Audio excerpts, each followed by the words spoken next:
தற்போது கிடைத்திருக்கும் முக்கிய செய்தி, சென்னை பழவந்தாங்கல் ரயில் நிலையத்தில் பெண் காவலர் பாலியல் வன்முறைக்கு ஆளாக்கப்பட்ட சம்பவத்திற்கு பாஜக மாநில தலைவர் அண்ணாமலை கண்டனம் தெரிவித்திருக்கிறார். இது குறித்த விவரங்களுடன் இணைகிறார் நமது செய்தியாளர் ஹரிஷ்.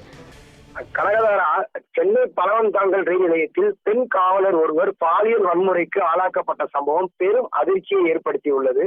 தமிழகம் பெண்களுக்கு பாதுகாப்பு இல்லாத மாநிலமாக மாறிவிட்டது. அரசின் மீது, காவல்துறையின் மீது, சமூக நீதிக்கு எந்த பயமும் இல்லை.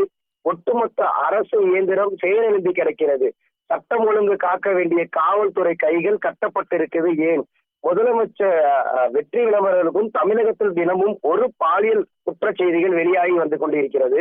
அரசு சார்பில் இருந்து, காவல்துறை சார்பில் இருந்து எந்த உறுதியான நடவடிக்கையும் எடுக்கவில்லை. எந்த பகுதிகளுக்கும் பெண்களுக்கும் பாதுகாப்பே இல்லை என்பது ஒவ்வொரு குடும்பத்தையும் கடும் அச்சத்தில் ஆழ்த்தி உள்ளது.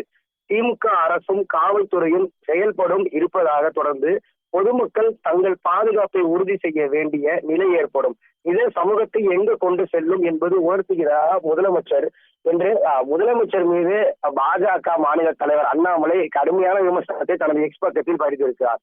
கனகதாரா, பழவந்தாங்கல் ரயில் நிலையத்தில் பெண் காவலர் ஒருவருக்கு பாலியல் வன்கொடுமை நடந்ததற்கு கண்டனம் தெரிவித்து பாஜக மாநில தலைவர் அண்ணாமலை தன்னுடைய எக்ஸ் பக்கத்தில் கண்டன பதிவை ஒன்றை வெளியிட்டிருக்கிறார். கண்டன பதிவின் சாரத்தை பதிவு செய்தமைக்கு நன்றி ஹரிஷ்.